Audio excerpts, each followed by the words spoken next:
현대 시대의 배고픔을 느끼면 간단하게 패스트푸드점에 들어가서 음식을 먹을 수도 있습니다. 하지만 이번 이야기를 듣고 나면 길거리에 패스트푸드를 먹기 조금 힘들지도 모르겠습니다. 조는 1953년 3월 2일 메릴랜드에서 태어났고 가족 구성원은 6명으로 대가족의 일원이었습니다. 조의 아버지는 알코올 중독이 심했고 어머니는 약물 중독으로 인해 사실상 부모의 역할을 수행하지 못했습니다. 조가 6살이 됐을 때 아버지는 교통사고로 세상을 떠났습니다. 조의 설명에 따르면 그는 어린 시절을 위탁 가정을 전전하며 보냈습니다. 조가 18세가 됐을 때 그는 군에 입대했습니다. 하지만 어머니를 닮았기 때문이었을까요? 그는 군인 신분이었음에도 약물에 중독됐습니다. 1973년에 그는 미국이 아닌 독일에서 복무했었습니다. 그리고 베트남전에도 참전했다고 합니다. 그는 전역을 하고 가족들에게 돌아가지 않았습니다. 그가 선택한 것은 노숙자 신세였습니다. 이 결정은 그가 약물에 더 중독되게 했고 그의 삶을 통제할 수 없게 만들었습니다. 조의 별명은 타이니입니다. 타이니의 뜻은 아주 작은이라는 형용사입니다. 그의 키는 185cm였고 심각한 과체중이었는데 이걸 농담삼아 타인이라고 불렀다고 합니다. 그는 술집에서 놀고 노숙자 무리들과 어울리는 걸 좋아했습니다. 그가 일을 하지 않은 것은 아니었습니다. 그는 지게차 운전사로 일을 했습니다. 하지만 노동으로 번 돈의 대부분은 여러분이 생각하는 대로 사용했습니다. 90년대 초반에 들어서고 조는 다행히 정상적인 삶을 시작했습니다. 그는 트럭 운전사가 됐고 결혼해서 아이도 낳았으며 온 가족이 살 집도 마련했습니다. 하지만 행복은 오래가지 못했습니다. 그의 아내는 약물에 중독됐고 어느 날 일을 마치고 돌아온 그는 집안의 모든 것이 처분된 것을 보게 됐습니다. 조의 아내는 다른 남자를 만났고 그와 살기 위해서 모든 재산을 처분하고 아이마저 데려간 것입니다. 수소문 끝에 조는 아내의 소식을 들었지만 아내는 예전의 사랑스러운 모습이 아니었습니다. 같이 도망간 남자와 그녀는 온전한 직업도 없었기 때문에 아내는 다른 남자들을 상대하며 돈을 벌었습니다.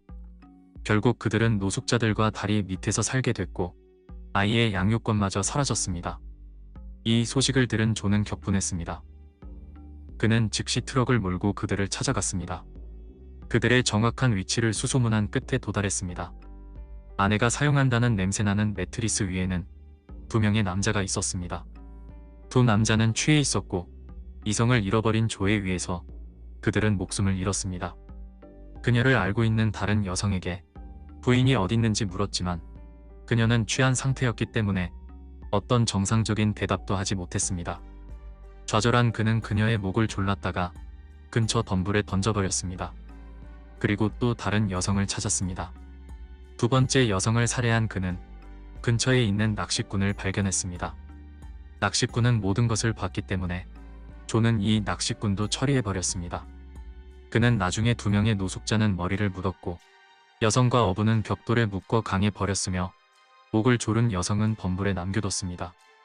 경찰의 신문 과정에서 조는 이날 밤 총 7시간이 걸렸으며 매우 바쁜 밤이었다고 했습니다. 나중에 밝혀진 사실이지만 사실 그의 범행은 이것이 첫 번째가 아니었습니다. 그는 1년 전에 캐서리 매거진이라는 여성을 살해한 후 그녀를 묻어뒀다가 약 6개월 후에 파내어 머리만 쓰레기통에 버렸다고 합니다.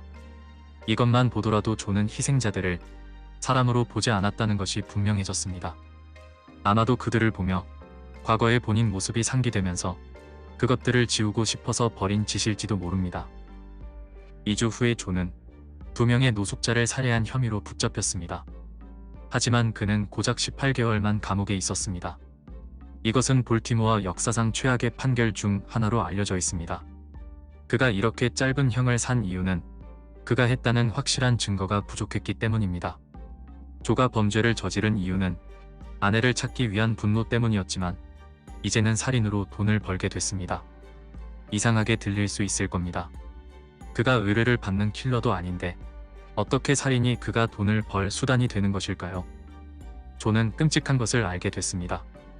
향신료의 조합을 잘하면 사람 고기도 일반적인 버거만큼 맛있을 수 있었습니다. 출소한 그는 감옥에서 상상만 했던 모든 것을 실행에 옮겼습니다. 그는 그의 예전 회사의 상사에게 지게차 운전기사의 일자리를 요청했습니다. 그리고 야간에는 자신이 경비를 서겠다며 트레일러를 설치하도록 설득했습니다. 상사는 조의 말에 동의했습니다. 그는 이제 밤에 확실히 혼자가 될 수 있는 조건을 갖췄습니다.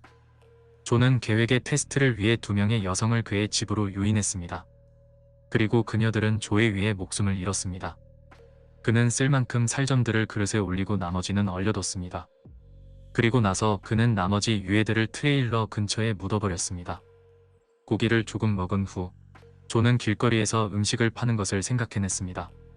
사실대로 말할 수 없으니 비프 샌드위치라고 속여서 광고했습니다. 놀랍게도 그는 인간 버거를 정말로 만들어서 사람들에게 먹였습니다.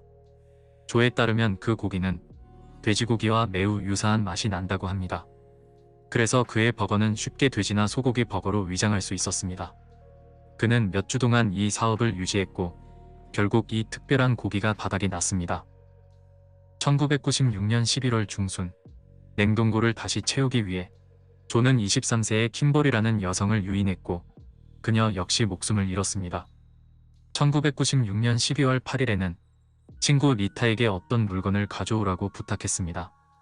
조는 그녀에게 관계를 요구했지만 그녀는 당연히 거절했고 결국 소녀는 비명을 지를 수밖에 없었습니다. 조는 그녀에게 다른 소녀들처럼 목숨을 잃을 것이고 숲에 묻어버릴 것이라고 했습니다. 하지만 운 좋게도 리타는 도망을 가는데 성공했습니다. 185cm에 무려 200kg에 달하는 조는 그녀를 따라잡을 수 없었습니다. 당황한 조는 리타의 옷을 집어들고 문 밖에 두었습니다. 12월 15일 조는 그의 다른 친구에게 전화를 걸어 그에게 11월에 살해한 킴벌리의 시신을 매장하는 것을 도와줄 수 있는지 물었습니다. 경찰이 조를 체포하기 위해 나타났습니다. 그의 부탁을 들어줄 수 없었던 친구가 신고한 것입니다. 신문 과정에서 조는 10명을 죽이려 했다고 했지만 그의 변호사는 약물에 의해 망가진 그의 정신 상태가 그의 기억력에 영향을 미치고 있다고 변호했습니다. 그리고 그는 추가적으로 유일하게 기분이 나빴던 점을 얘기했습니다. 바로 도망갔던 전부인과 그녀를 데려간 남자를 죽이지 못했던 점이라고 했습니다. 그는 살인과 사람들에게 그것을 먹이는 것으로 스릴을 느낄 수 있었다고 합니다. 조는 법원에 본인의 사형 선고를 요청했습니다. 그에게 어째서 그런 짓을 저질렀냐고 묻자 그는 단순히 즐거웠다고 대답했습니다. 그는 도망갔던 리타의 증언 덕분에 50년형을 선고받았습니다. 그리고 조는 1998년에 사형 선고를 받으며 드디어 목적을 이룰 수 있게 됐습니다. 그 해 말에 그는 1994년에 매거진이라는 여성의 목숨을 뺏은 것도 자백했기 때문입니다. 하지만 불행히도 2000년에 사형 선고가 뒤집히고 킴벌리 사건에 대해서 그는 가석방 없는 종신형으로 감형됐습니다. 이 사건은 법원의 형편없는 결정들의 연속이었습니다. 2017년 8월 5일 조는 62세의 나이로 메릴랜드에 있는 감방에서 숨진 채 발견됐습니다. 사인은 심각한 비만이었고 약물에 찌든 몸이었기 때문에 자연사라고 했습니다. 이런 잔인한 괴물에게 당한 희생자들이 어떤 고통을 느꼈는지는 아무도 상상할 수 없을 것입니다. 지금까지 이 채널에서 여러 살인자들을 다뤄왔지만 이번 사건만큼 최악은 없었습니다. 조와 아내 사이에는 무슨 일이 있었기 때문에 그녀가 도망간 것인지는 알려진 게 없습니다. 하지만 하나 말씀드릴 수 있는 것은 그녀와 아이는 괴물로부터 탈출했다는 것입니다. 그리고 여러분이 길거리 음식을 먹을 때 항상 조심해야 한다는 것도 알 수 있었습니다. 여러분이 누군가를 씹고 있을지도 모릅니다. 시간 내어 시청해주셔서 감사합니다. 언제나처럼 또 뵙겠습니다. 다음 영상에서 만날 때까지 모두 몸 조심하세요. 구독과 좋아요는 영상 제작에 힘이 되며 여러분의 의견도 남겨주시면 감사하겠습니다.